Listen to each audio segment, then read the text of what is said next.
todos para el buen funcionamiento del taller, ir al icono sobre la barra de herramientas que dice interpretación y seleccionar alguno de los dos idiomas, puede ser el inglés o el español. También tiene la opción de silenciar el audio original por si ustedes quisieran escuchar únicamente la traducción. Guido, creo que ya puedes habilitar la traducción para que seleccionen. No sé si Adriana puedes traducir.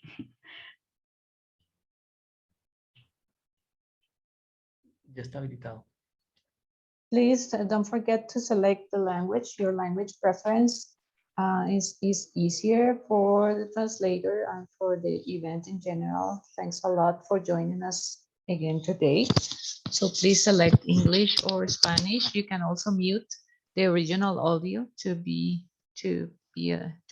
have a better audio. So welcome again, and we will start pretty soon.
Ok, Jason, creo que ya tenemos suficientes participantes. Podemos comenzar el día de hoy.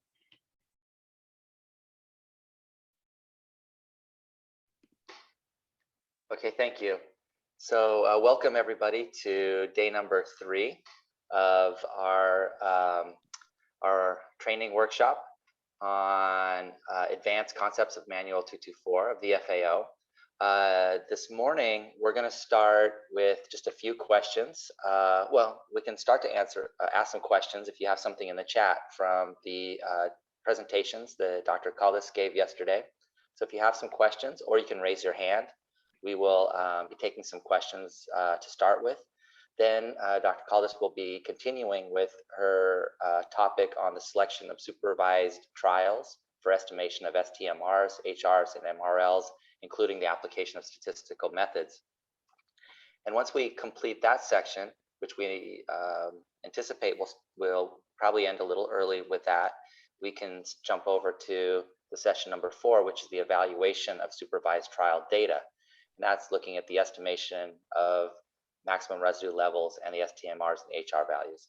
So if we have any questions to start off with, we will be taking those questions in the chat box, or we could simply have your hands raised and we can try to take just the questions straight from you.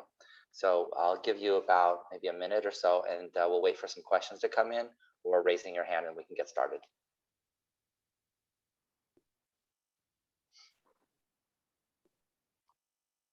It seems there is no question. I might give it 1 minute for people to complete their typing. Oh, there's a question that came in from Veronica. Today, Veronica will be helping Dr. Caldas with the questions that come in Spanish, and I will be helping with the English versions. So Veronica, can you please go ahead? Buenos días, Eloisa. So she can continue from yesterday. Thank you. Okay, let's start then.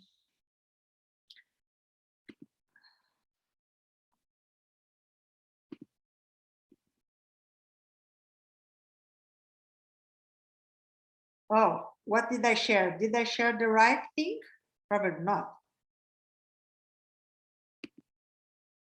Wait, I think I shared the wrong file.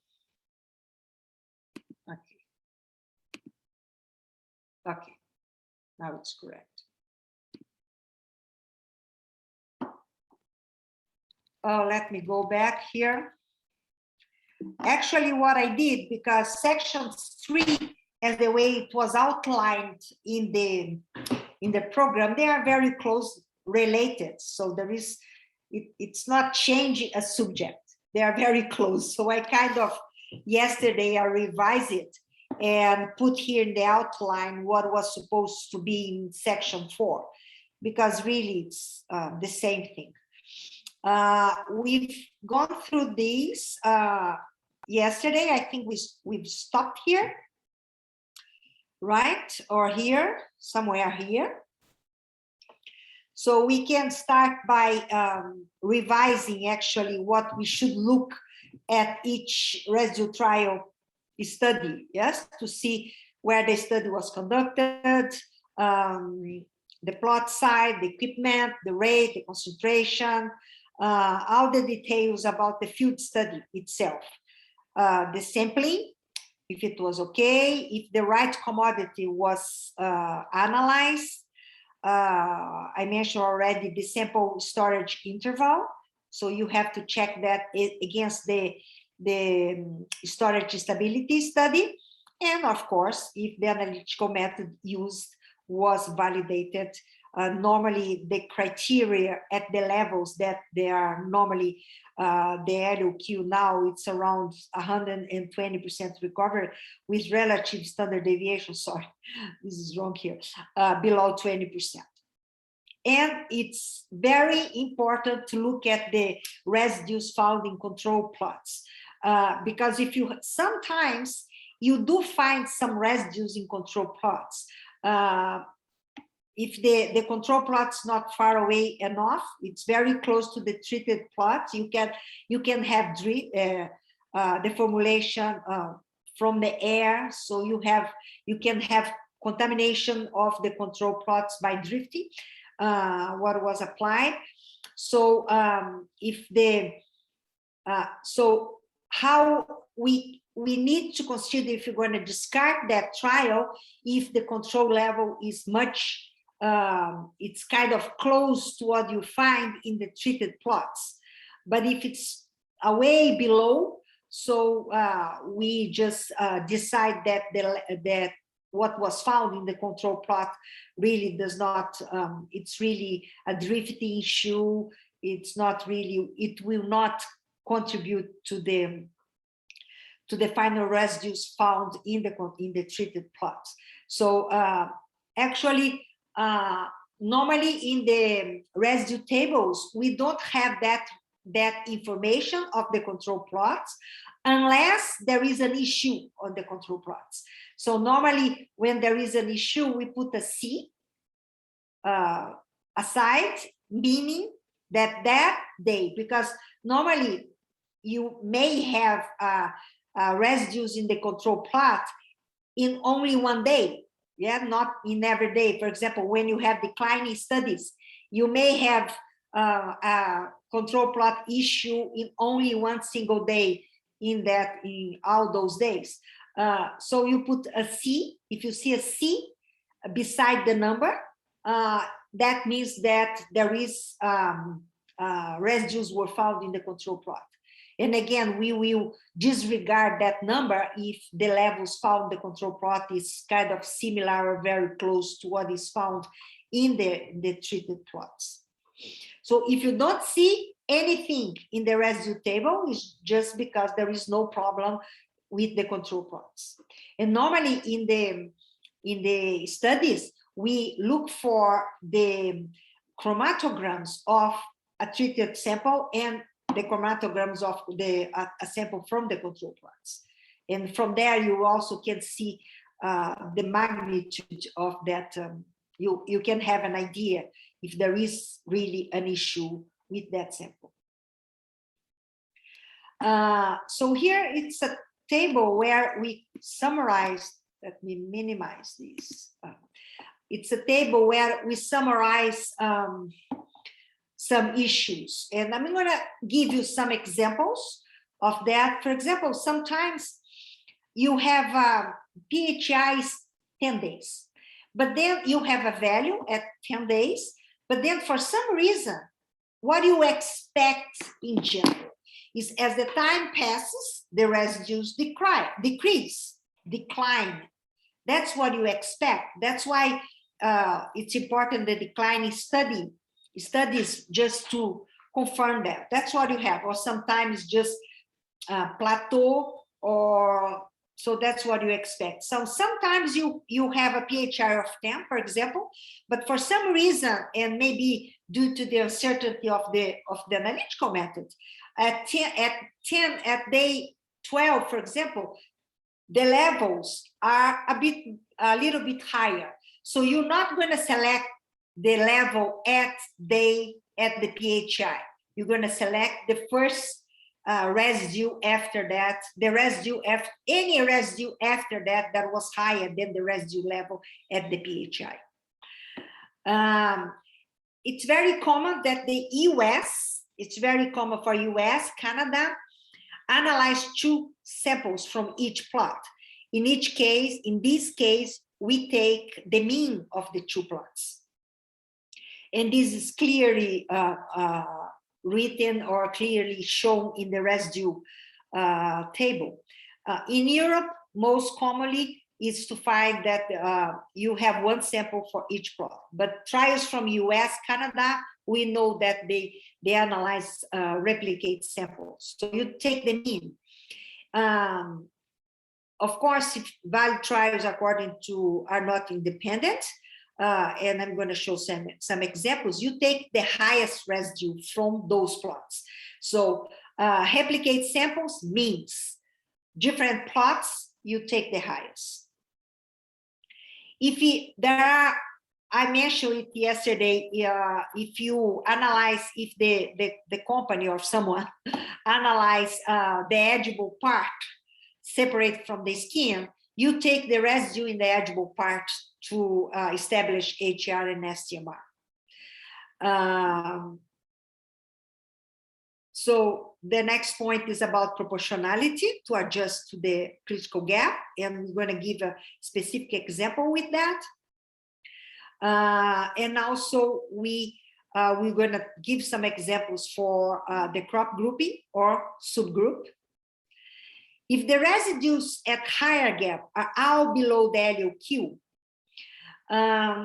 okay, there are some situations where, for example, for grains, it's very common to see that all the residues are below the LOQ. So you have below LOQ 20 trials, 10 trials. So, but then you have to determine what would be the STMR for grains. You don't establish HR for grains. What would be the STMR for grains? Unless we have some evidence from metabolism studies or from other residue trials conducted at higher gap that you won't find any residue in any case, we establish an STMR of 0. But if you don't have any evidence for that, to confirm that the trials at gap gave no residues, that means below the LOQ, we establish the STMR at the LOQ level. If the LOQ is 0.05, no levels below the LOQ were found, we establish the STMR at 0.05, unless we have clear evidence that even at higher rate, lower PHI, we won't find any residue. And that the next situation I explained yesterday, if the number of applications is higher than the gap, but if we have evidence that the first applications will not contribute to the final residue, we accept that trial as being at the gap. But this should be clearly stated in the report. And normally we try to be as transparent as possible to really justify why this trial was considered or not for the residue data set that we're going to use to derive the maximum residue level. So in the past, if you look at the reports from 15, 20 years, there was not much explanation of anything. So we just decide things, but we have been trying in the last 10, 15 years to be more explicit about our decisions, sometimes too much. And this varies also among the experts in the meeting. I'm a more pragmatic person, so I don't talk too much. I talk too much, but I don't write too much. I'm very pragmatic in writing and very objective. But some, it's very likes to explain better in detail. That's why you're going to see among the compounds, among the evaluation, and among the reports, different styles. Because of course, each person who prepared those documents impose its style in the document. And then we're going to talk about the if the intake, about what we call alternative gap. If the recommendations give a health issue concern. So if there is an alternative gap, and it's going to be more clear in the example, we use that alternative gap. So let's see some examples. So this is kind of the situations that we face when during the selection of the trials and the selection of the numbers from the trials. So let's see this example here again, metalaxyl, my compound this year. This is an example. I just took the table from the evaluation that I prepared, but here I can show some issues that were in the previous table here. For example, the trials were conducted in Europe, and we have two gaps with the same application rate, with the same number of applications, with the same application interval, which is 4 times 0.2 kilogram active ingredient per hectare, 10 days application interval. But there is a difference between the PHI in Romania and PHI in Spain. Which one you should, you think it should be the most critical gap? Because in general, you do find highest residues at a lower period. Here, we don't say PHI here in the table. We say days after treatment. Or sometimes you can see DAA, days after application. Because the PHI is actually, in the past, you could see some tables some years ago that we had here in this table, PHI. But then we switched to put days after treatment or days after application. Why? Because not every single day here is a PHI. Only one day is a PHI. So based on the PHI and also based on the residues, we find that the Romanian gap is the most critical one, which is 21 days. Because you see clearly in the declining studies that the residue declines with the time. So clearly the residues are lower at longer PHI. So there in the report, we say that the Romanian gap is the most critical one. So we're going to evaluate all the trials. Here, there were trials conducted in Europe. Czech Republic is just a part of the table. The table is very long. And actually, if you'd like to see metalaxyl, the evaluation is not available anymore, but the metalaxyl evaluation was done together with metalaxyl M. So in the evaluation, you have tables for metalaxyl and tables for metalaxyl M. But after all, the residue definition for both compounds is the same. And the recommendations are the same for both compounds. You choose the residue data which leads to the highest residue. But this is specific details in case where you have a compound that is racemic, and later on the company could synthesize one of the isomers, and which became by itself a pesticide. This is Dinocap is the same situation. Just to clarify a little bit. So evaluation of metalaxyl and metalaxyl-M was very complex this year, really complex, because the company, I was asking for to clarify better the situation. The company was, even for the analytical method, normally we don't accept any data provided during the meeting because it's just too much.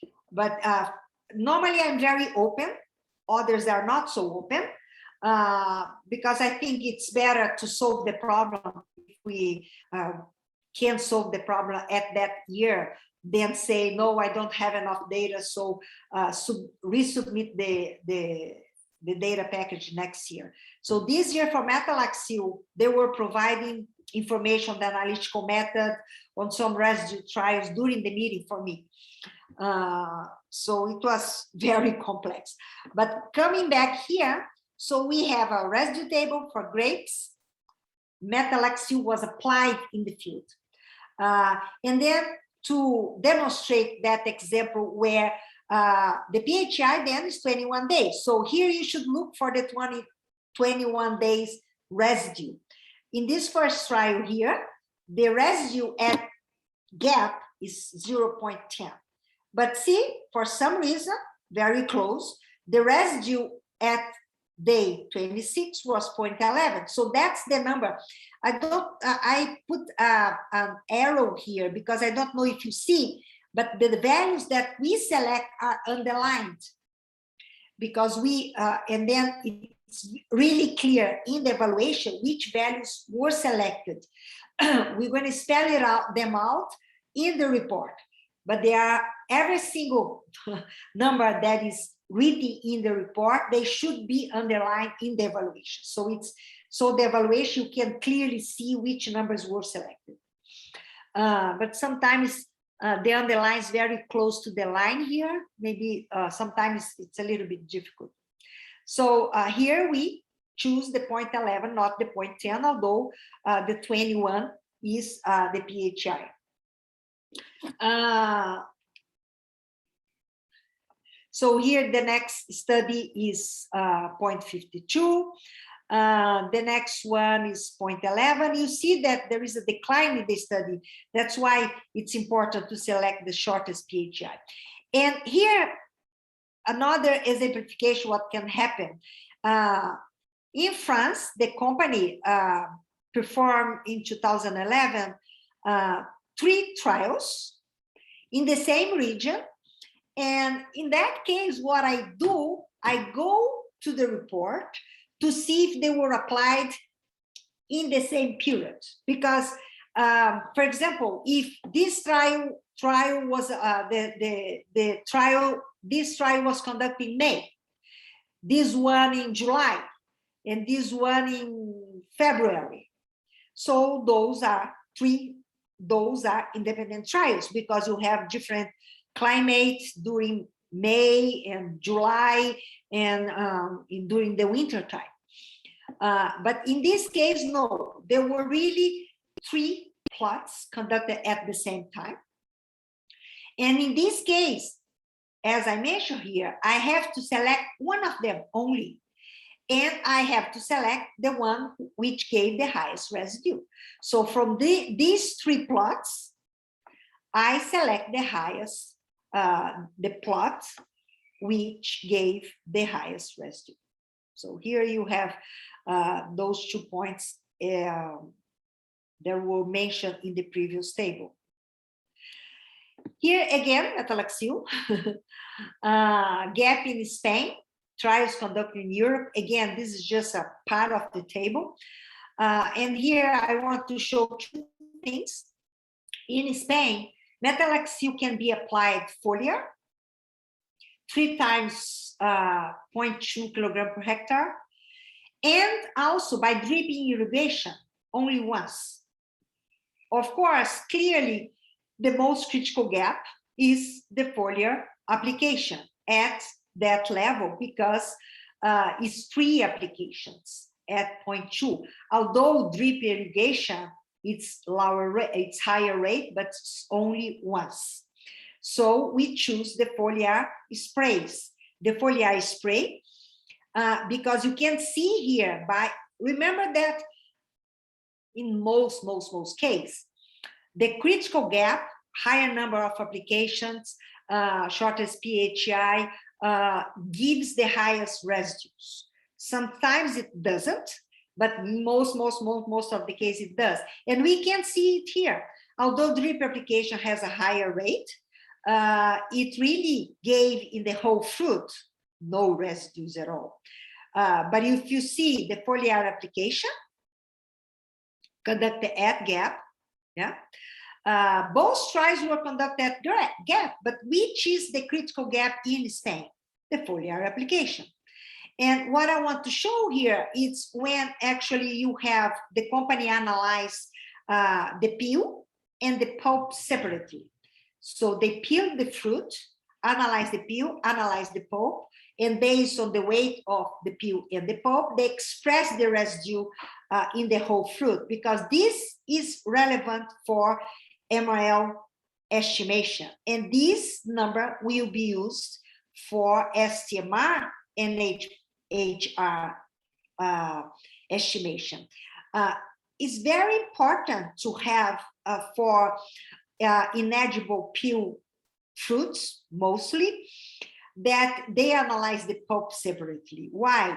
Because see, if I don't have the residue in the pulp, if I don't have processing factor for peeling the orange, I will have to have a 10 times higher level in the dietary risk assessment than actually we are supposed to.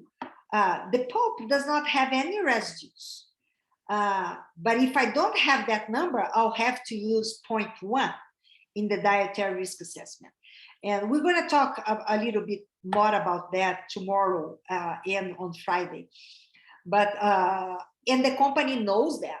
So the company does not want to overestimate the intake of a pesticide, not providing the information of the residue in the pulp. So in the report, you're going to see the residue data for MIL, maximum residue level estimation, and the residue data for estimating STMR and HR separately. Okay? This is a very important point. And then we go to number of trials. Number of trials, it's very important. I remember back in Brazil, long time ago, Brazilian legislation only required 2 trials. One at gap and one at twice the gap. I never understood why. And later on, they changed it for 4 trials. But now, hopefully, in the revision of the legislation, they are requiring more trials because for many reasons, only 4 trials does not show the expected variability of the residues in field trials. Because really, you can, as I explained before, yes, the numbers can vary widely between them. And also, you're going to see, I'm going to show you the Oecd calculator for those of you who are not familiar with that, that the calculator complains, doesn't like it, a very low number. So the calculator stopped complaining from 8 numbers. If you put 8 numbers there, the calculator does not complain by saying there is a possible error in the estimation. In some cases, minor crops, yeah, we accept 4 or 5 trials. And this minor crops definition is written in this document. I just checked this morning if this link is valid, and it is valid. And it's based on what is defined as a minor crop. It depends on the total daily consumption. So if the daily consumption of that crop correspond to less than 0.5% of the total food daily consumption, would be a minor crop. So if it's high, it's not considered a minor crop. For cereals, and also how much that crop is traded internationally. So, but really this document talks about the consumption. In some case, in other case, we also accept less than 8 trials. I'm going to jump here to this 4th bullet point. If you have post-harvest treatment, that means that you treat the crop after it was harvested, normally with fungicides to prevent fungus growth. You may accept a lower number of trials. Why? Because the variability of post-harvest of the residues of compounds which were treated post-harvest, it's much lower. Normally, for example, for grains in a silo, the grains there in a silo, it's confined in a silo. Normally, the residues that you find is exactly the rate that you applied. So you have mostly of the variability is because of the variability of the uncertainty of the analytical method. So in that case, we may accept even for samples that are not minor, less than 8 trials. In the case of, and now it's a different issue,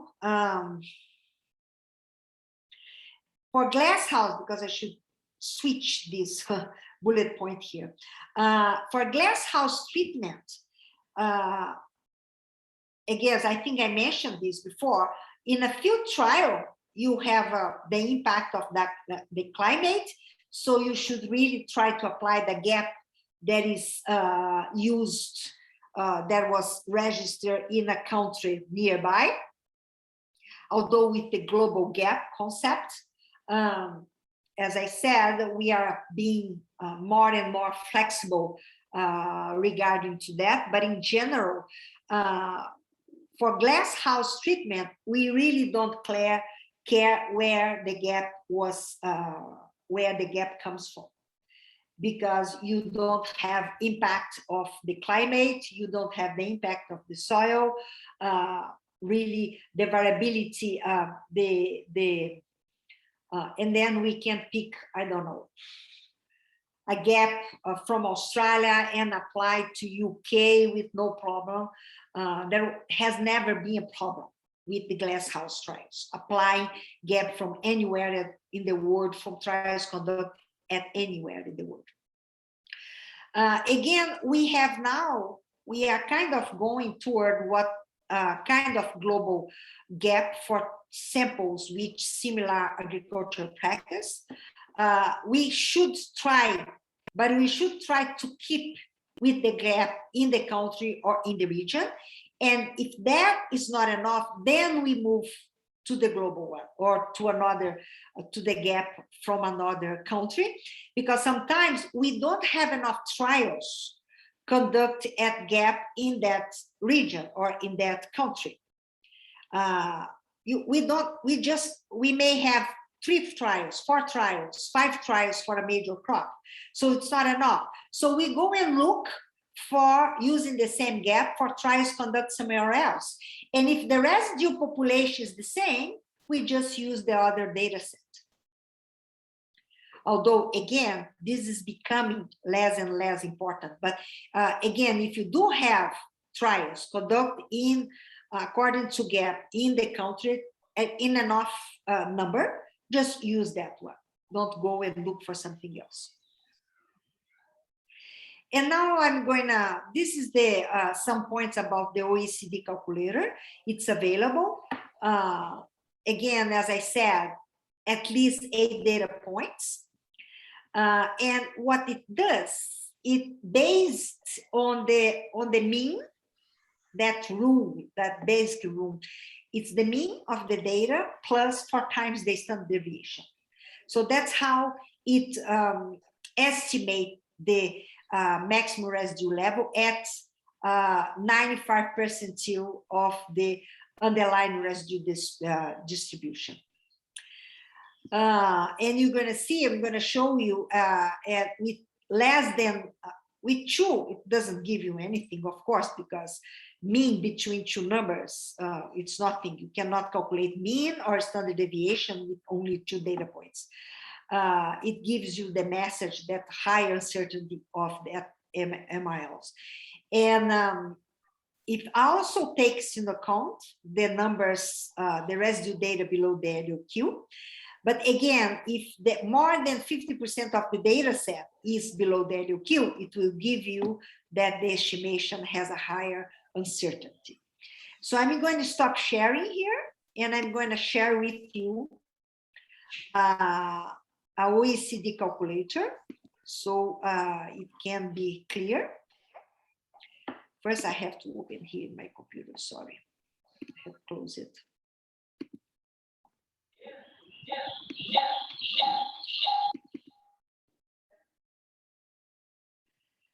I'm gonna, where is it? Where is it? Too many things open here. Oh, here. I hope you can see it. And when you open the Oecd calculator, it will ask you if you want to habilitate the macro. You do habilitate the macro, otherwise it won't work, of course, because it just has a macro in it. We start using the Oecd calculator in 2006. And here I have put some numbers already. This is a data set of my next example. Here you just put the residue numbers here, and it will give you the median, the highest residue, which is actually, it will be your HR. It will give you the lowest residue, doesn't matter. It will give you the median residue, which will be your STMR, and it will give you the proposed MRL. Before the Oecd calculator, we kind of went by heart. And I may say that our estimation of maximum residue levels were not, if I would today look at that number, I would say an estimation of 3. Why? Because 2 is too close to the 1.8, which is the highest residue. So intuitively, we would agree on an MRL of 3. And you can see the variability of the data. And the MRL actually wants to capture that variability of residue that comes from trials conducted at the same gap under different conditions, under different places.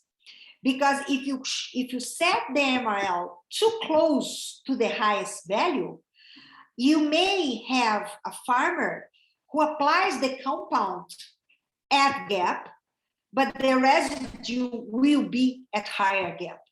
So what the estimation, the Oecd wants to do is really to try to capture that variability, and that number, it's far away from the highest residue, but it's at the 50% of the residue the distribution that we can say with 95% of confidence that the MRL will not be exceeded when the farmer applies the compound according to gap.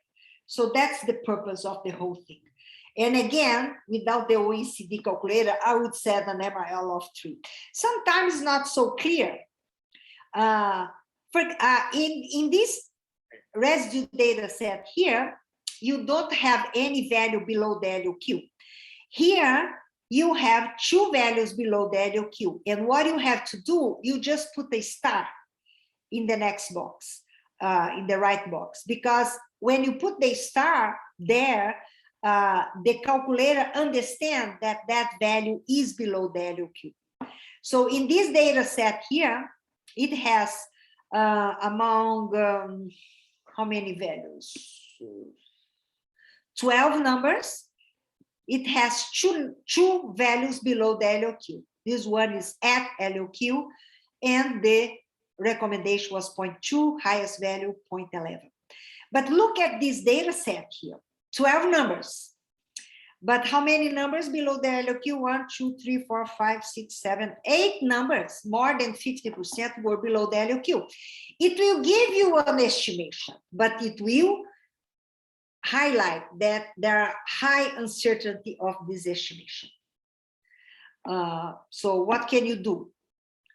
Sometimes, for example, if I change this number, put 0.05, for example, see, it will change for the next number, not too much, because most of the values were very, very low, were below the LOQ or at the LOQ. But again, no matter how many values you put here, if it's higher than the LOQ, if the number below the LOQ is higher than 50%, so here I have 12 number.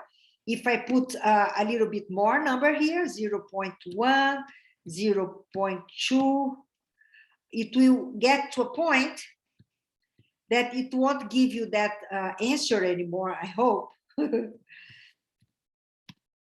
See? Because the number of values below the LOQ is lower than 50% of the numbers of data set. You don't have to, normally I put them in increasing order, in rank order, but you don't have to do that, okay? It's just that's the way normally we do. But you don't have, even if you mix up the numbers here, it will give you the right estimation. And here is another point.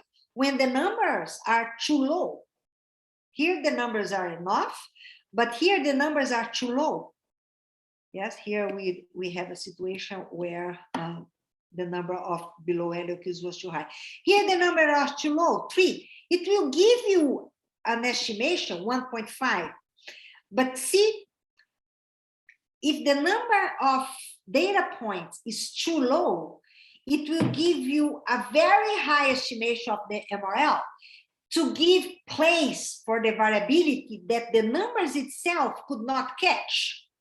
But because the distribution, there are high uncertainty of in that estimation because the distribution is very low. For example, if I have more numbers, for example, other numbers 0.5, 0.6, 0.5 again, everything very close, 0.8. It will get to a point, still the estimation is 0.5, 0.2, let's see.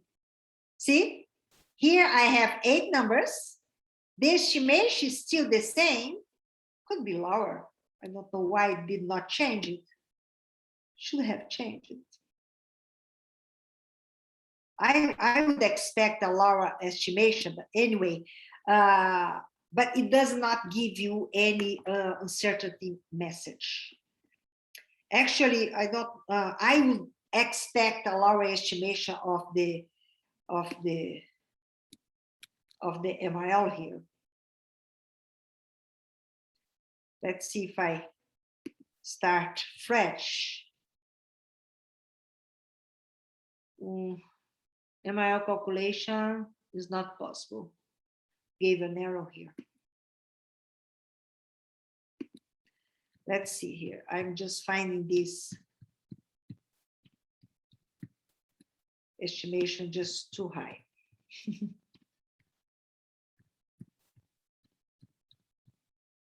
It keeps doing 8.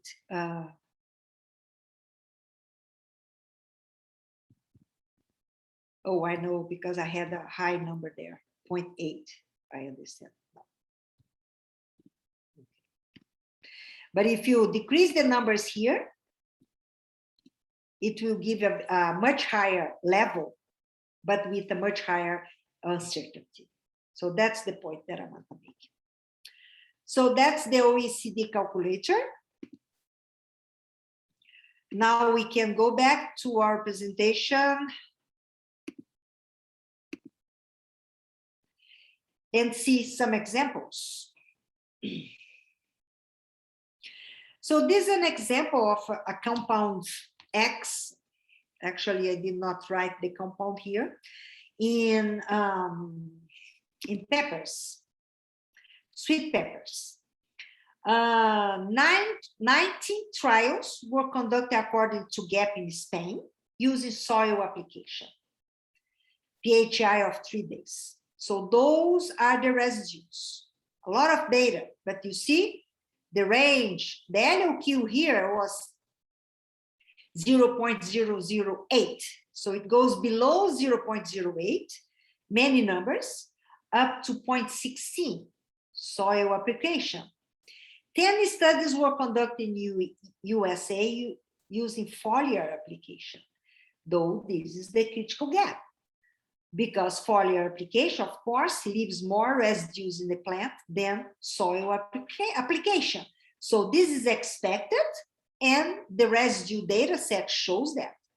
Look, the highest residue, actually, there is no non-detected residues below the LOQ here. And the highest residue, it's 10 times higher than the highest residue using soil application. So, and from that data set, you put that in the calculator. That's the numbers that I had in the first column. And it will give you an MRL of 3 without any uncertainty message. And then you also establish, we're going to see the HR is for estimation of acute exposure, which uses the HR for some crops. And sweet pepper is one of the crops. We're going to see that in more detail, maybe starting tomorrow already. And the STMR is the median residue, which is in the case is 0.265. Normally, we spell out the residues in rank order, so we could take it, the median can be seen very clear, and we underline the median here. In this case, as we have a even number of trials, the median is found, yes, between those two numbers here, yeah, 4 numbers before, 4 numbers after. The median, as you know, is the 50th percentile of a distribution, and those numbers will be used for dietary risk assessment. And here comes the concept of alternative gap. The alternative gap, when do you have to consider the alternative gap? The alternative gap was also a suggestion that came from CCPR, because previously, when we had a situation like that, we would just, that's the critical gap, that's the estimation, and we would conduct the dietary risk assessment. And we would forward our recommendation. If the dietary risk assessment indicate a health concern, we would go forward, make the recommendation to CCPR. And in the past, when I started, the CCPR would go ahead and make that recommendation into a CXL. But later on, the CCPR is, if a recommendation comes from GMPR, would lead to an exceedance of the acute reference dose, that's most of the case, they would not turn it into a CXL, because that represents that that use, because the MRL represent highest residues found when the compound is used at gap. And if the dietary risk assessment, which use STMR and or HR, indicate a health concern, that would mean that this MRL is not safe. And then the CCPR would not move their recommendations from the GMPR to become a CXL, to the CAC, the Codex Alimentarius Commission. Okay, and then what happened, and this situation was very common. And so it came, of course, it doesn't came from CCPR like that. It came from a delegation, don't remember which one, who proposed, probably US and Australia, and or Australia. The proportionality, I know that was proposed by Australia. And the alternative gap, I'm not sure. I'm saying that, but I'm not sure. So one delegation proposed during the CCPR that an alternative gap when their recommendation would indicate a health concern be used, and the estimation would be done based on the residue data from alternative gap. In this case, what we do in the normal procedure, we go ahead, make a recommendation using the critical gap. We do the risk assessment. We find a health issue, and we look during our evaluation for an alternative gap. In this case, there is an alternative gap. This is a real case. I don't remember which compound, but this is a real case.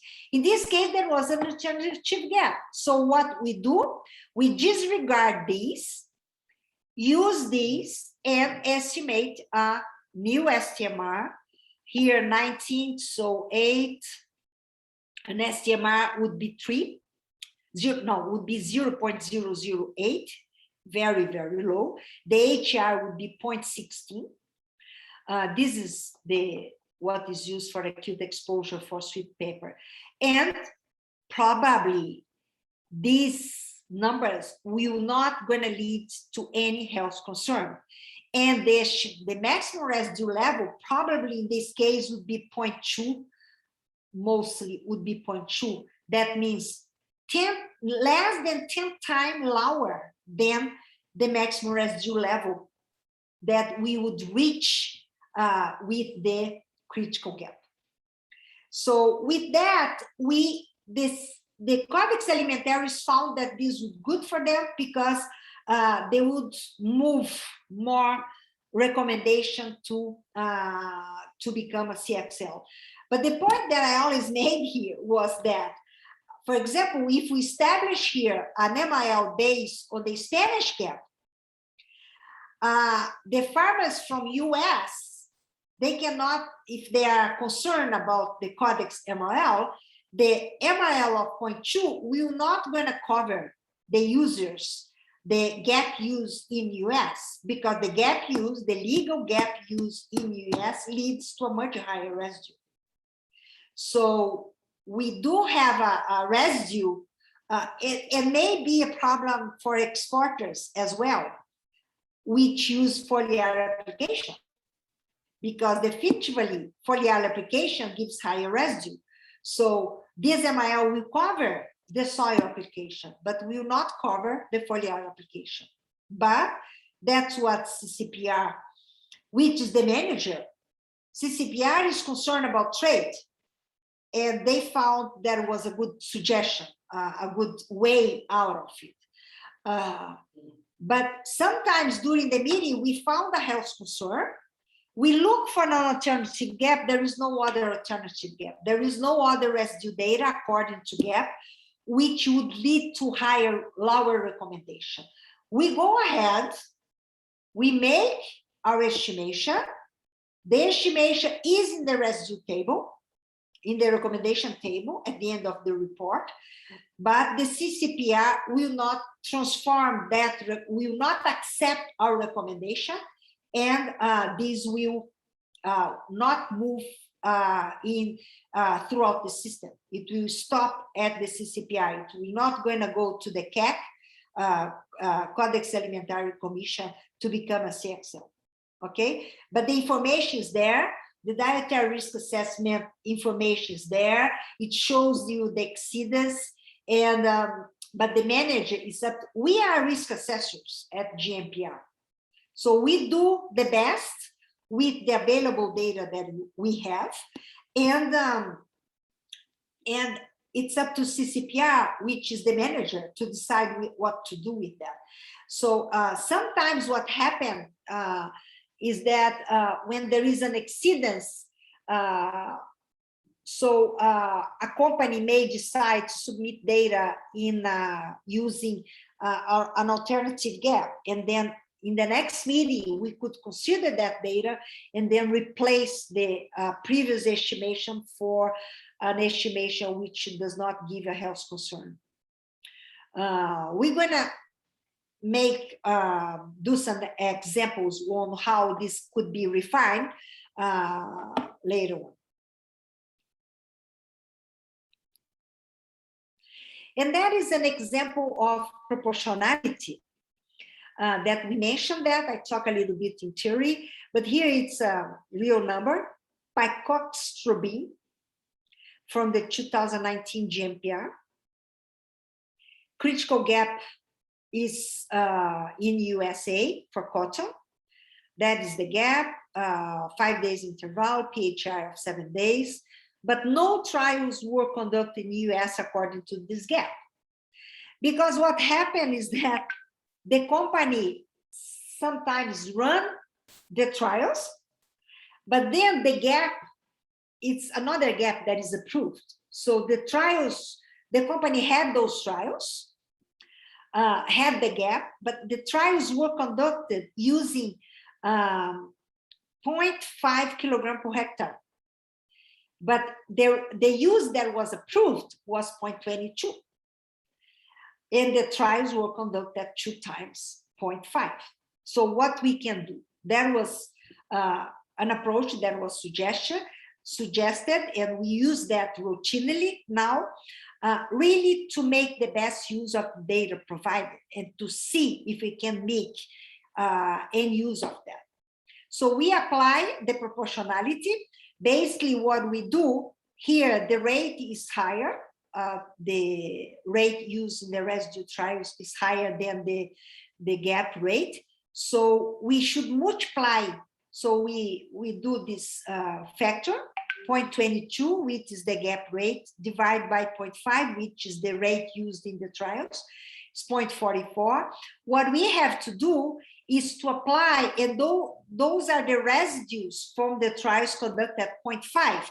So we apply this factor at each number from the trials, and we kind of derive another residue population, and we do it really stepwise, so the reader can see what was done.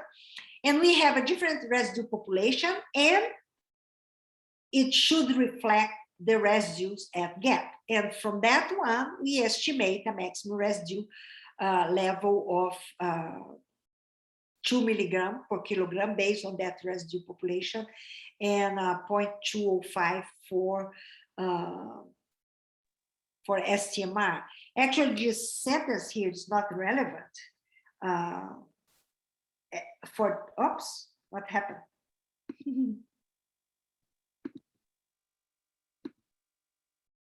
This sentence here is not really relevant. It's just one information that for this compound, there is no acute reference dose, but in any case, an HR is not needed for cotton. So I'm just going to remove that sentence there. So for grains, we don't establish HR. We don't estimate HR, only STMR. Additionally, picoxstrobin does not have an acute reference dose, but this will become more clear when we start talking about dietary risk assessment. And Jason, can I go a little bit further and explain Boscalit, or you want to stop for questions now?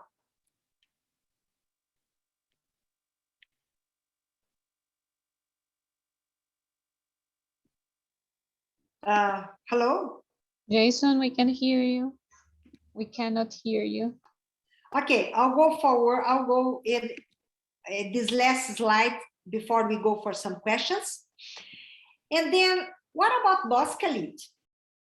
Boscalit, do you remember, what is a perfect example for a compound very persistent in the soil, stay in the upper layer of the soil, and you really find residues in succeeding crops when the when the soil was treated with Boscalit before.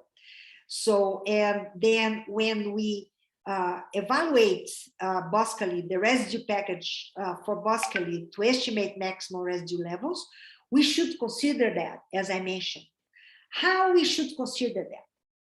Well, Well, first of all, for a compound like boscalid, you should not use the OECD calculator. That's written in the report. You should not use the OECD calculator because you have other factors playing in the residue population other than what was applied in the field. So you should not, because remember the OECD calculator assumes a distribution of residues because it comes from the variability of residues that you find in the field. But it does not account for residue that were already there in the soil. So you should not use the OECD calculator with the residue population for a compound such as boscalid. And when you estimate the maximum residue level, you should look at the result of the rotational crop studies to see if there is a contribution of the residues in succeeding crops, that residues in crops that are rotated.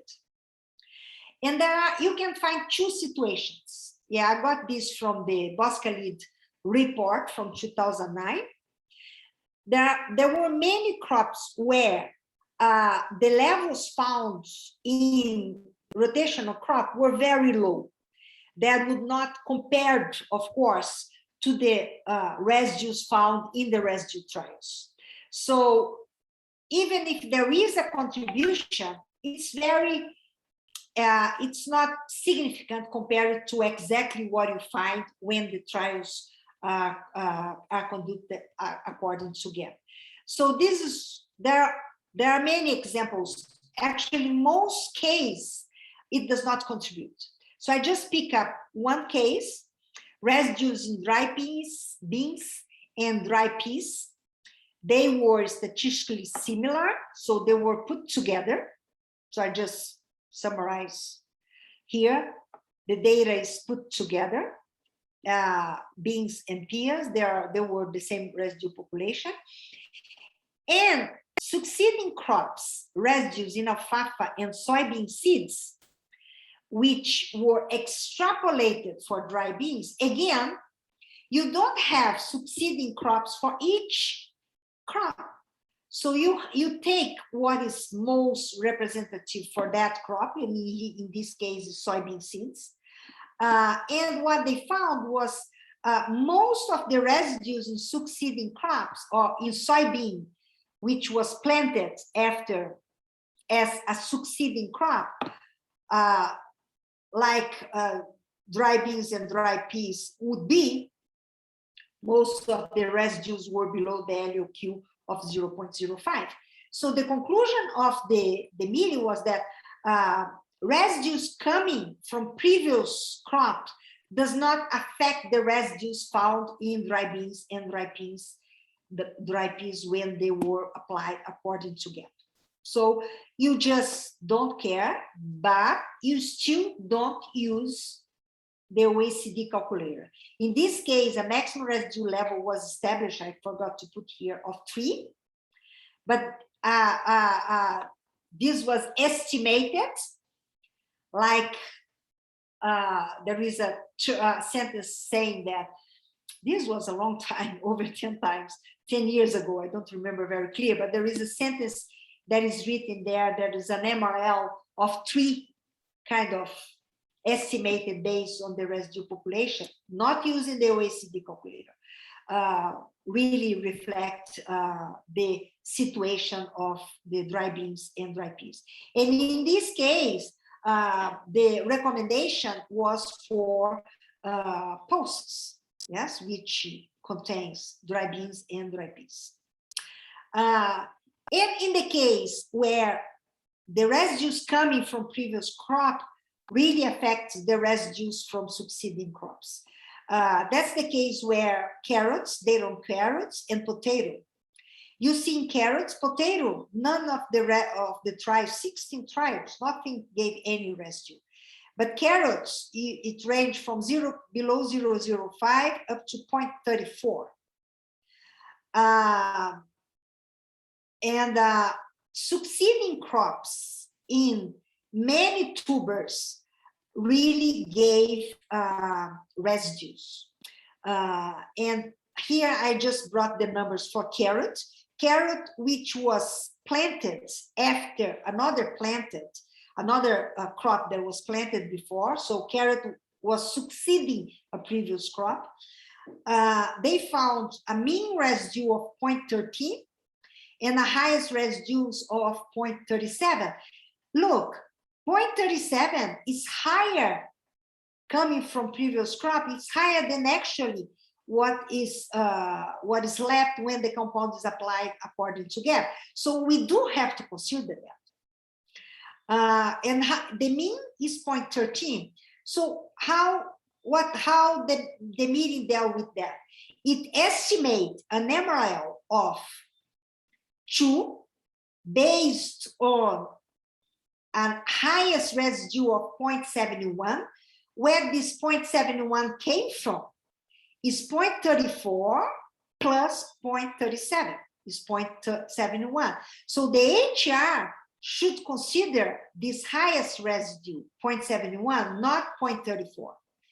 And the STMR was the median residue, which is 0.175, plus the mean residue found in the carrots when it succeeded another crop.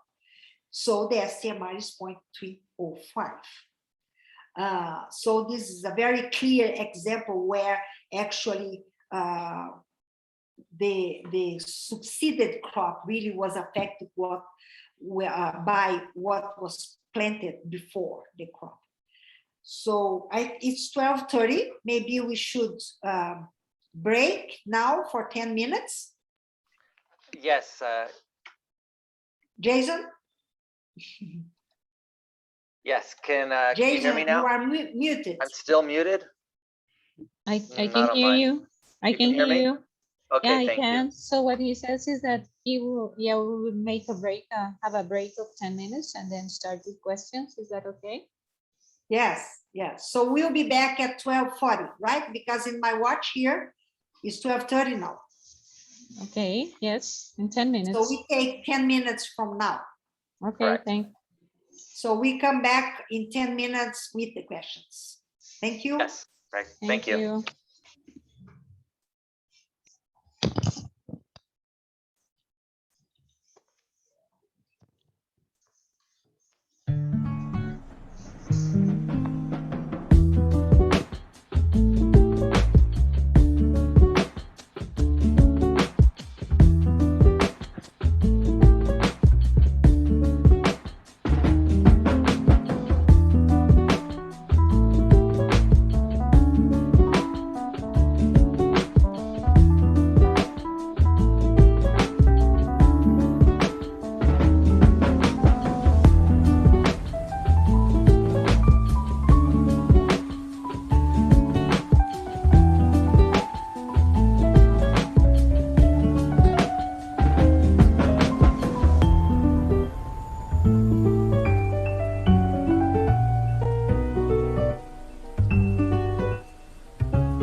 Nos encontramos en las instalaciones del ensayo 12318-19 S01, que corresponde al ensayo de determinación de residuos de la combinación espinetoram-piña. Nos encontramos con Germán Lochamín, que es el director ejecutivo de Asopiña y el gerente general de Agroedén, que es la empresa donde estamos haciendo los ensayos.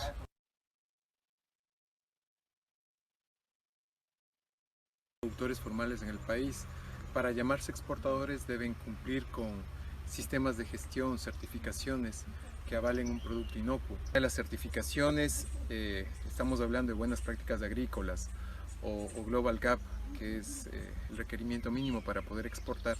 Todas nos exigen el cumplimiento de directrices con respecto a LMRs y a listas de productos que podemos usar. Partiendo de eso, podemos decir que el cumplimiento de los LMRs establecidos en países destino es uno de los principales retos. ¿El por qué? Porque, como ustedes sabrán, hay muchas moléculas a las cuales sus LMRs se están reduciendo y muchas otras que dejan de estar autorizadas para su uso, y eso nos reduce a nosotros como como productores de cultivos menores, nos reduce la posibilidad de tener moléculas y así evitar resistencia de plagas y enfermedades. Entonces,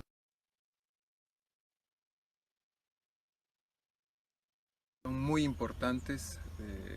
Nosotros no tenemos otros medios por los cuales podamos primero permitir que cultivos como la piña en este caso tengan su interpretación de nuevas moléculas. Para nosotros ha sido muy complejo entrar a algunos mercados en los cuales no hay nuevas moléculas y que en otros mercados con mucha más investigación, hablamos de Europa, Estados Unidos, de moléculas donde ya se permiten, ya se manejan, pero nosotros no podemos enviar o mantener nuevas moléculas porque en sí el producto no está ampliado para piña. Los LMRs no existen, entonces eso se vuelve muy complejo y nos ralentiza el avance que como sector productivo necesitamos, ¿no? Que es algo muy dinámico.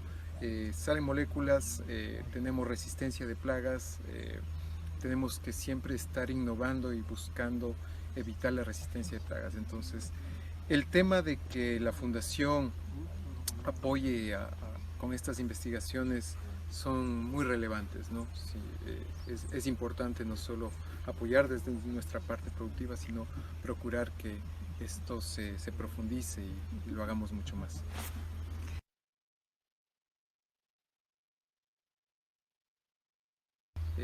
La limitación de uso de moléculas, por así decirlo, medianamente antiguas, nos ha limitado mucho, y hay que tomar en cuenta que todo lo que son cambios climáticos, ahora mismo aquí en el país tenemos mucha variación de clima, no podemos definir, ya no tenemos definidos nuestros veranos, nuestros inviernos, tenemos poblaciones flotantes de plagas que son estacionarias, que tienen un comportamiento errático para lo que nosotros manejábamos, y eso va a involucrar retos muy importantes ligados al tema de desarrollo, investigación, uso de nuevas moléculas, y por ende es muy importante el trabajar mancomunadamente con todas las organizaciones para poder establecer estos LMRs y poder usarlos en nuestros cultivos.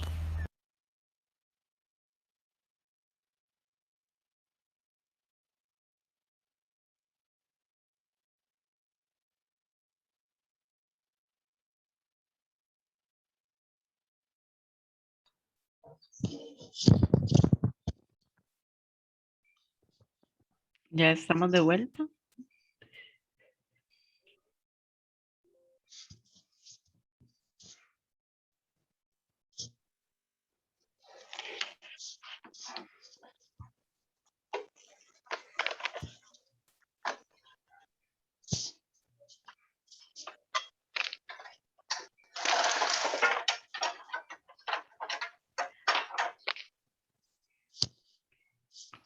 Creo que sí.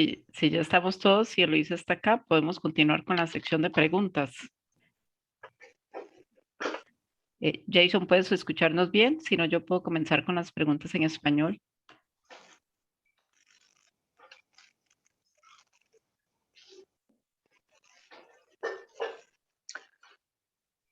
Veronica, can you hear me? Sí, yes. Thank you. I see that there's some in Spanish, some questions, but I don't see any in English. Is that correct? Sí, correcto. Okay. Ok, entonces vamos a comenzar con un par de preguntas que están en español. Nada más quiero confirmar si Eloisa está acá. Eloisa, ¿estás Yes. acá? Ok, perfecto. I'm here. Ok, entonces la primera pregunta es de Ángela Matius de Colombia. Dice, los estudios de magnitud de residuos para una sustancia pueden ser llevados a cabo en cultivo bajo diferentes condiciones. Por ejemplo, que uno de los lotes esté bajo invernadero y otro a libre exposición, o los lotes deben de tener las mismas condiciones. Esta pregunta nos llegó ayer después de la sesión de Ángela de Colombia y ella básicamente lo que quiere saber es si ella está haciendo un estudio con varios ensayos, si puede revolver fincas que sean bajo invernadero con fincas que producen al aire libre, o todos los ensayos tienen que ser todos bajo invernadero o todos bajo un sistema al aire libre.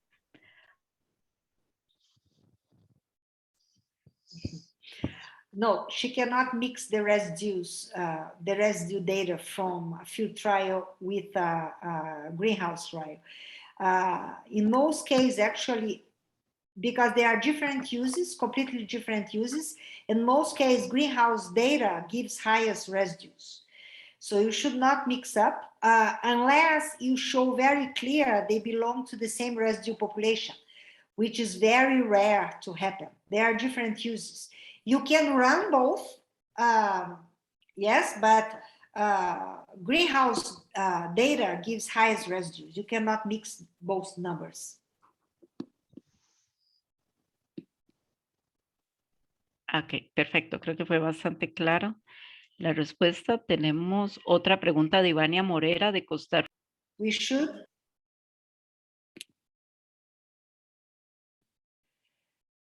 So we stopped here in Boscalit. I hope everybody understood this complicated Boscalit. If you are more interested in this, go to the 2009 report. And now we go to a topic that I think is very relevant for the foundation, which is crop grouping. Yeah, this work of crop grouping and has been going on at the Codex for a long time now. Yes, US participate very actively with other delegations in really make the table of the crops that could be grouped, and consequently the crops that we could use to extrapolate for many minor crops. In the 2013 GMPR, there is a general consideration.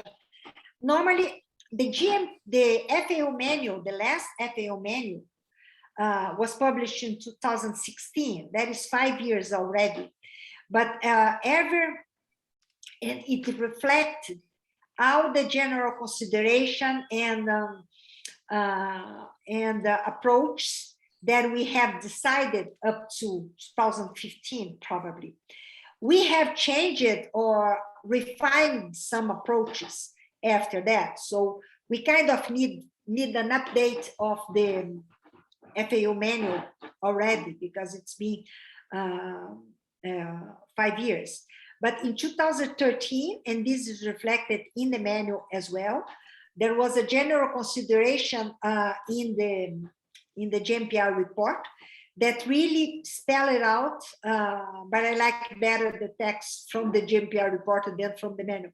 Spell it out the basic procedure for do crop grouping or crop subgroup. First, the pesticide should be registered for the group or subgroup. Sometimes we have considered maybe you're going to see later one example. Maybe it's not specified in the label, the group, but it may be specified all the crops that are included in the group. So, and then in this case, we can also do that for the smaller groups.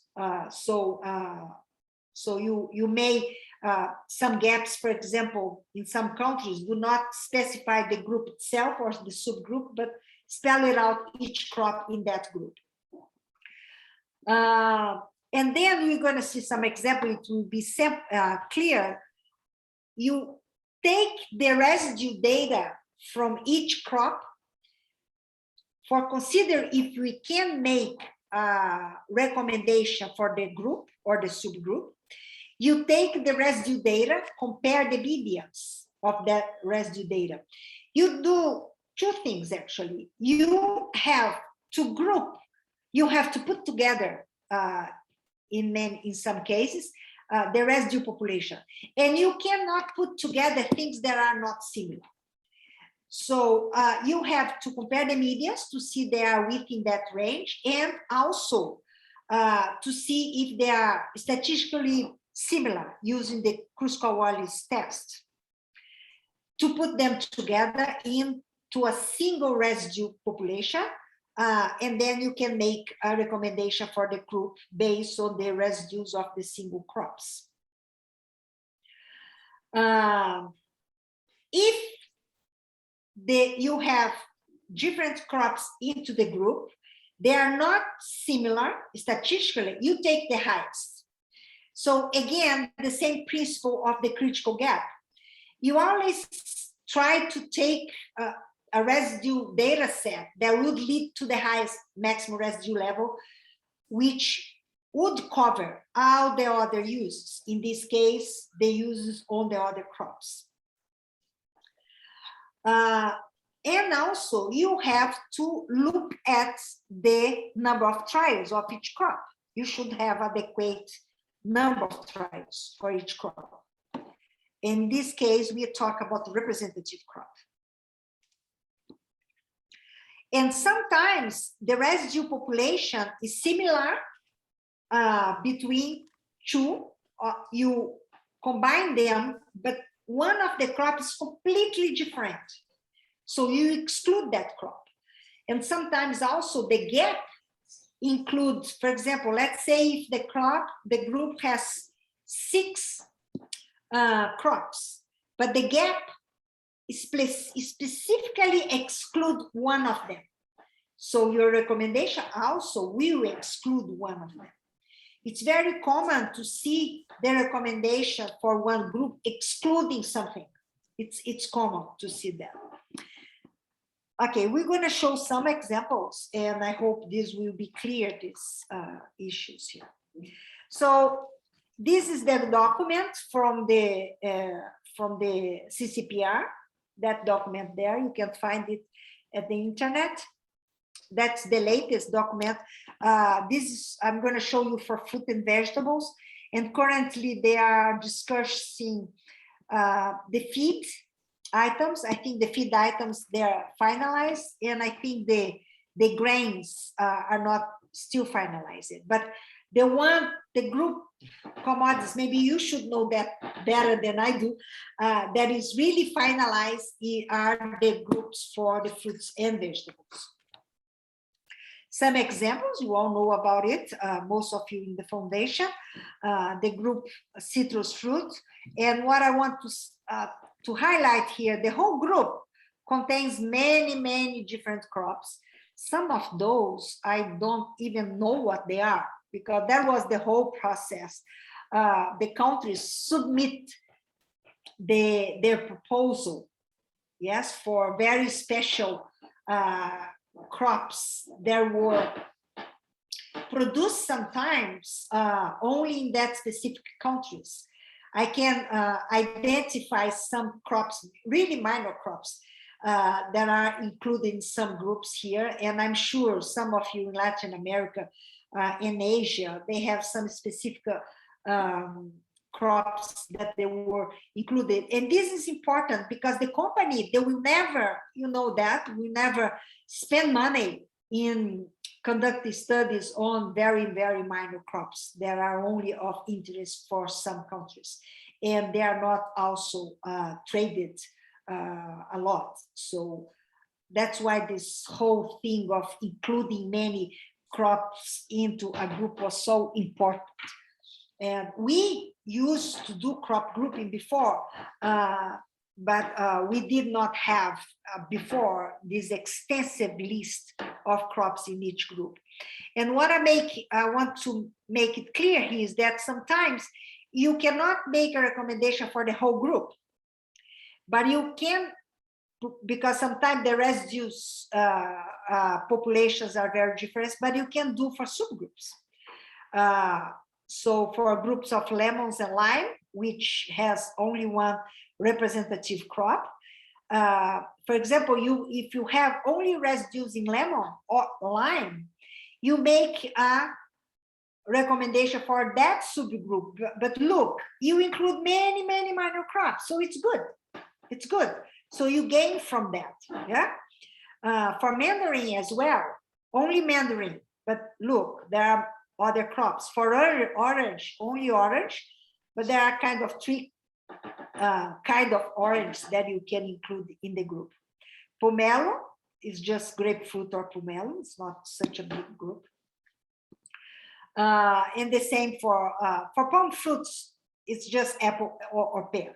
So if you have trial in apple or pear, but the important thing is that is everything else that is included here.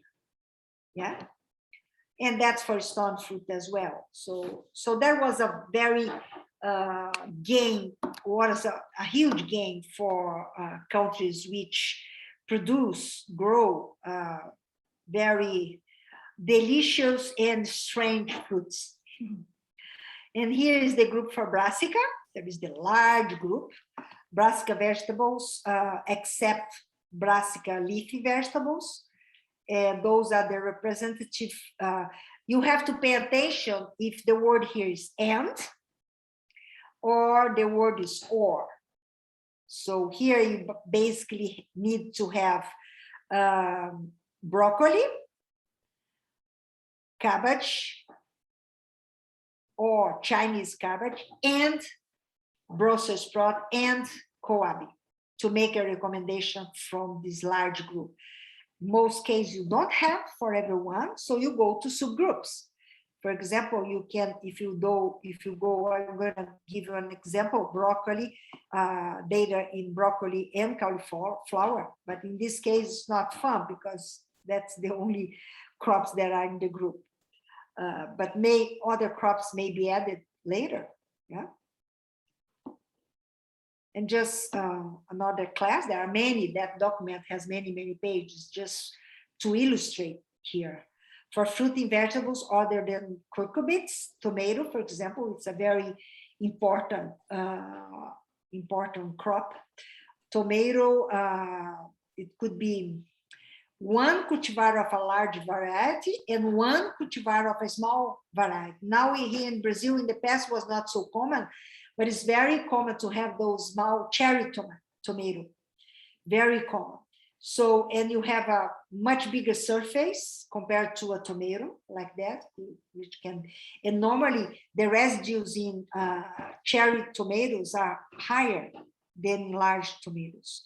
So you should have here, for the whole group, you need to have 2 varieties of tomato, sweet pepper, chili pepper, and eggplant, 1 cultivar of large variety eggplant. And so it's kind of not so common to have.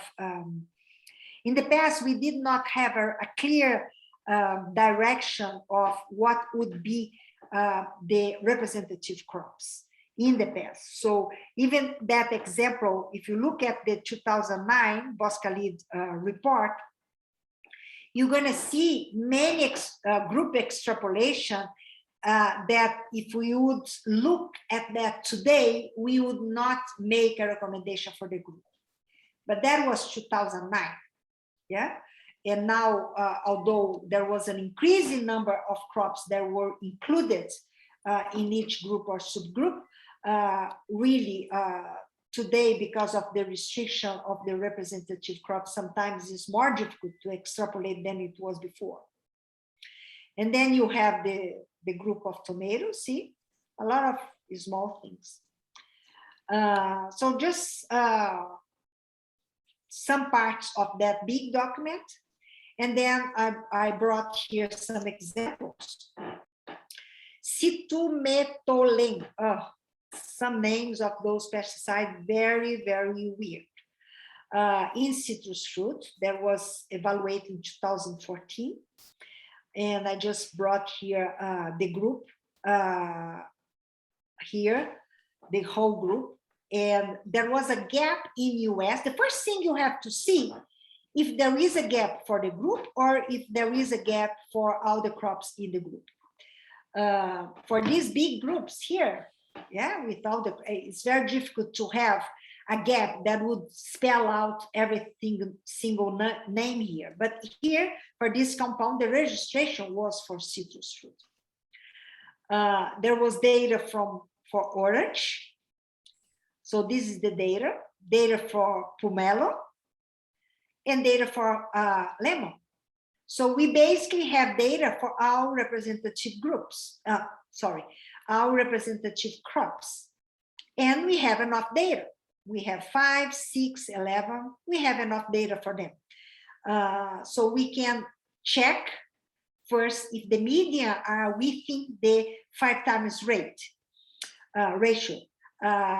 So 0.08 here, 0.04 here, 0.02 here. Very close medians. And also you should check using the Cruz-Coalho test to see if they have, if they belong to the same residue population, if they are statistically similar. So this work was done. So they were put together. They were put together very nicely. And then you have an MRL recommendation. One thing that I did not mention here, it's for, maybe I'll just do that and do that here with you.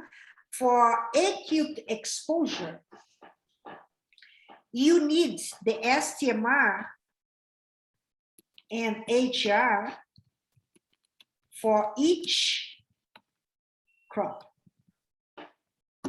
So you cannot actually, because you're going to see tomorrow or maybe on Friday, that for acute exposure, you don't have consumption data for citrus fruit. You have consumption data for individual crops. For chronic exposure, you have an STMR for citrus fruit. You have consumption data for citrus fruit, but not for acute exposure. This will be more clear when I show you the template for acute exposure. And if you compare with the template for chronic exposure. So for chronic exposure, I have consumption for citrus fruit. But for acute exposure, I don't have consumption for citrus fruit.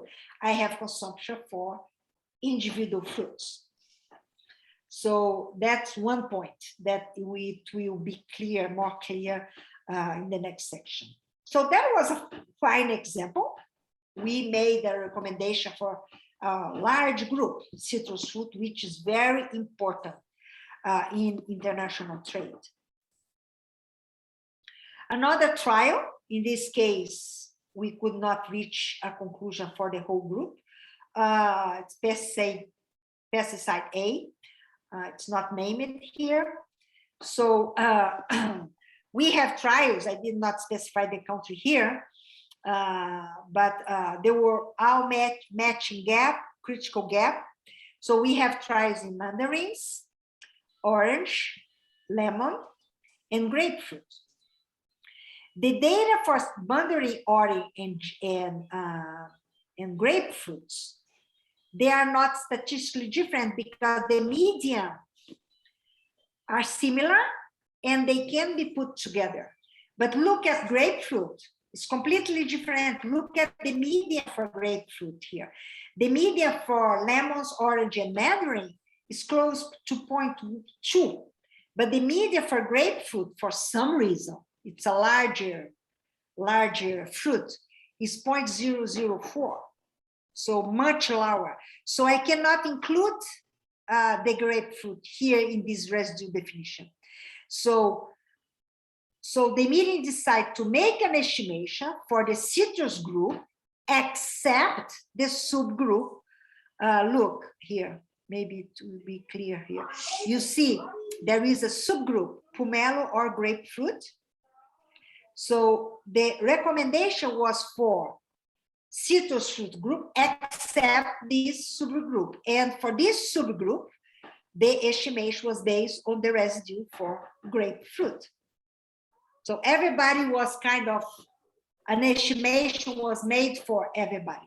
But for the citrus group, we had to accept that subgroup for which the residue population was completely different from the rest of it. So that's another situation. Another situation, still in citrus fruit, but a different issue here. I don't know why this start here. So fluxapyroxad, 2008 and 2009, because it was in 2018, and then came back for some reason in 2019. So we have data for lemon. Mandarin, only one data point. What can we do with only one data point?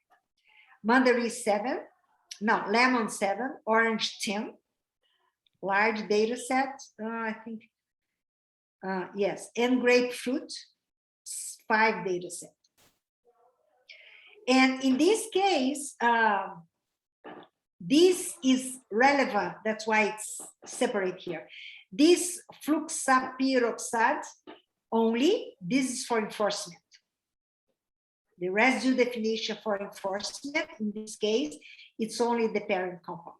And the residues of total fluxapyroxad include some metabolites. So this is relevant for dietary risk assessment, because the residue definition for dietary risk assessment includes metabolites, so which is expressed, so it's the sum of the parent plus the metabolite, so it's total metabolite, total residue. You can see here that for each one, in here, for lemon, it did not change much, the STMR. For orange, the STMR here would be 1, 2, 3, 4, would be 0.375, and here would be a little bit higher, because has the contribution of metabolites. And here for grapefruit, the metabolites did not contribute much, but it was higher because it was the median of 0.15 to 0.24. I should improve this and write the median in each case. But what I want to point out here is that here you have the residue for enforcement. That means for MRL estimation, and here the residues for dietary risk assessment. That means for estimation of STMR and HR. This is very common to find when you have different residue definitions. The residue population for enforcement will be different from the residue definition for dietary risk assessment, and the residue population will be different because the residue definitions are different. And the recommendations were, we could not put together for lemons and lime. There was this recommendation, MRL of 1, STMR of 0.38, which is this one, HR of 0.46, which is this one, you can see. HR, this one, STMR, this one, MRL, based on this data set here, which was 1. And it was extrapolated for the subgroup of mandarins. We just extrapolate here because although mandarin had only 1 trial, kind of blended with the lemon residue population. And there was another recommendation, everything separated. For oranges, the subgroup of oranges, which again, this residue population derived the STMR of 1.5.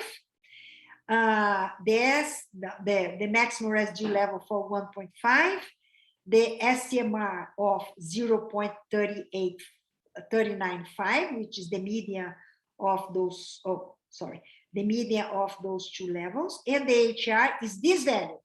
Oops, not that value. In this case, there was no possible to group much. And the last group was pomelo and grapefruit, which was based on this residue population. Again, we could not, the population was statistically different, and we could not make a recommendation. It's not written here, but the population was statistically different, so there was no recommendation for the whole citrus group. So, but at least we could make 2 subgroups here, lemon and mandarin, subgroup of oranges, and subgroup of grapefruits. Now we change group, palm fruit. This compound here that I'm not going to repeat the name, 2019 GMPR. Palm fruit is kind of an easy group because there isn't much included in the group. But the gap in USDA was clear by saying the gap is for palm fruit excluding the Japanese persimmon, which is here in the palm fruit group.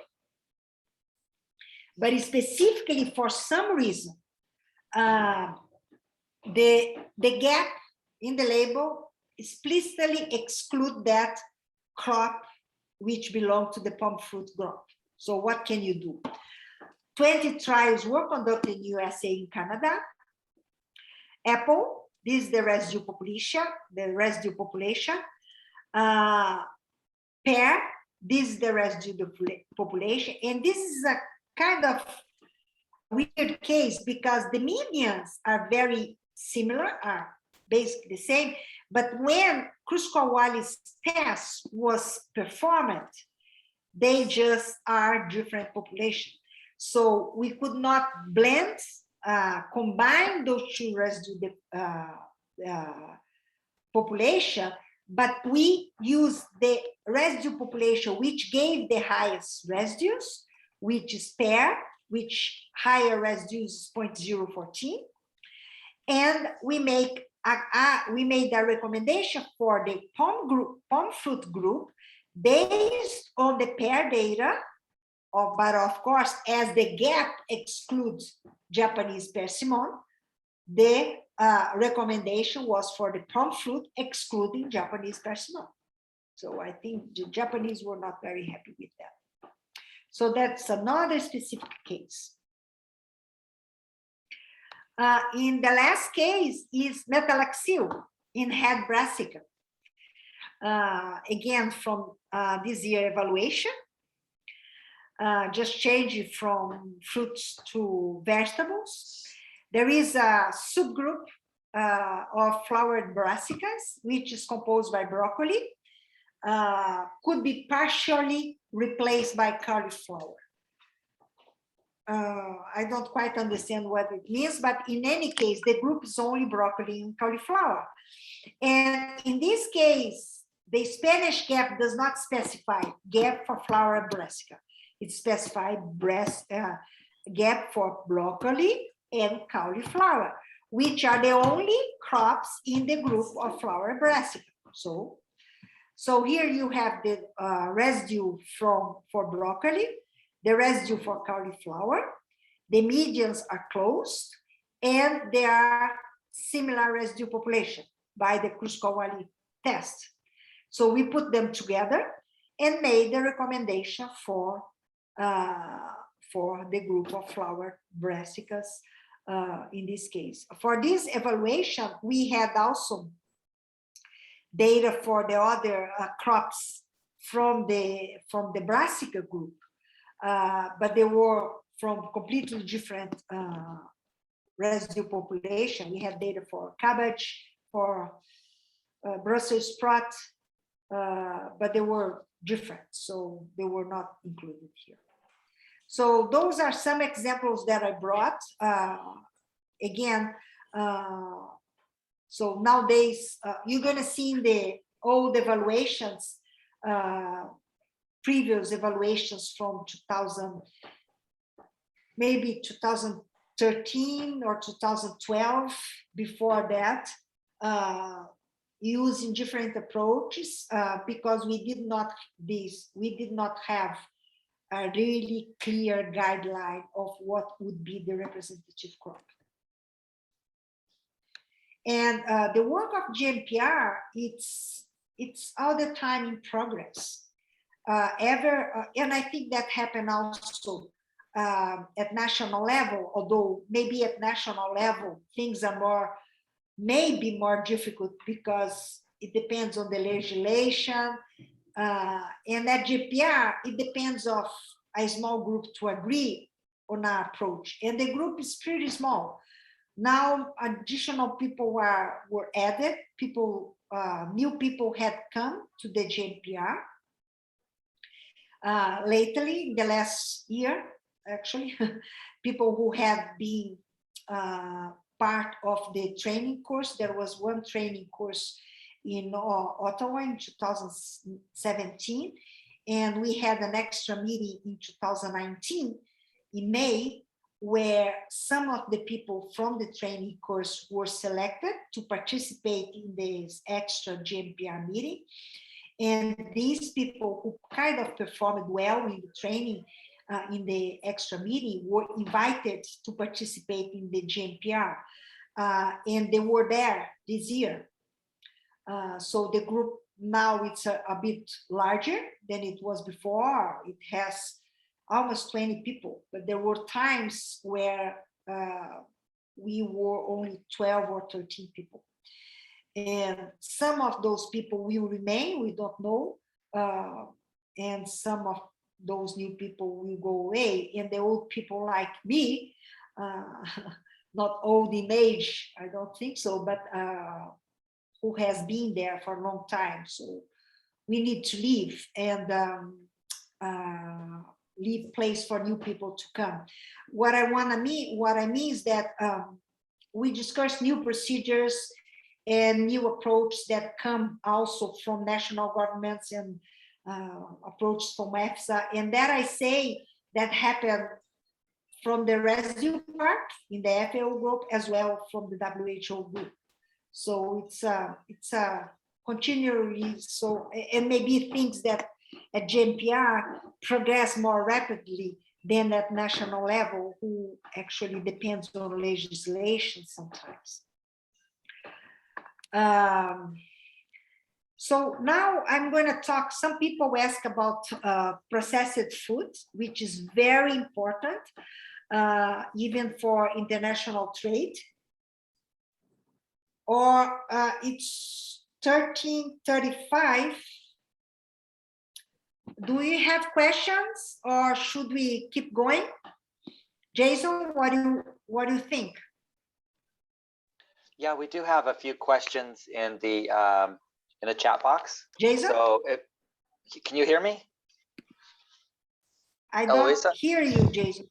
Well, I can hear me? Jason. I can hear Jason, Eloisa. So what Okay. he's saying is that Why I yeah, don't I don't hear know. it? I don't know. I don't know. I can hear it. Well, anyways, he's saying that there are several questions in the chat. If you want to go ahead and take those. So we stop here before we go into process and take some questions and continue tomorrow in this topic. We can do that because tomorrow we finish this topic in the first half of the day, and then we enter the next topic. So we stop here. Yes, I think we should stop here and then Veronica can start reading the Spanish questions and then I guess I will ask the English questions. Go ahead, Veronica.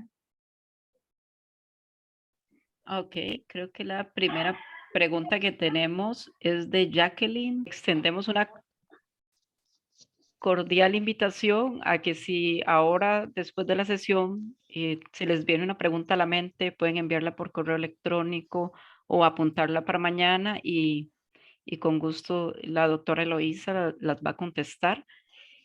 Hemos tenido sesiones que me han encantado, ha sido muy rico la sección de preguntas y creo que se ha aprendido bastante.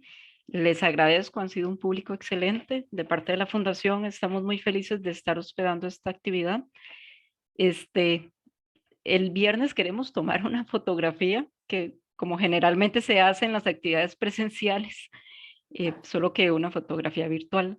Entonces tal vez si el viernes pudieran encender sus cámaras un momento para tomar, aunque sea una pequeña fotografía de la pantalla, si quieren peinarse o, o alguna cosa así, están cordialmente invitados. Entonces creo que, que ya por hoy. I always comb my hair. Okay. Están cordialmente invitados a participar mañana, a hacer sus preguntas con toda confianza, sean de gestión, de evaluación, de laboratorio. La doctora Eloisa las puede abarcar muy bien. Gracias por su excelente participación y por estar haciendo tantas preguntas que enriquece mucho el taller.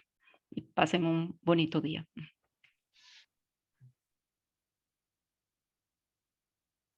Thank you all. Okay. Bye. Bye bye, everyone. See you tomorrow. Bye bye.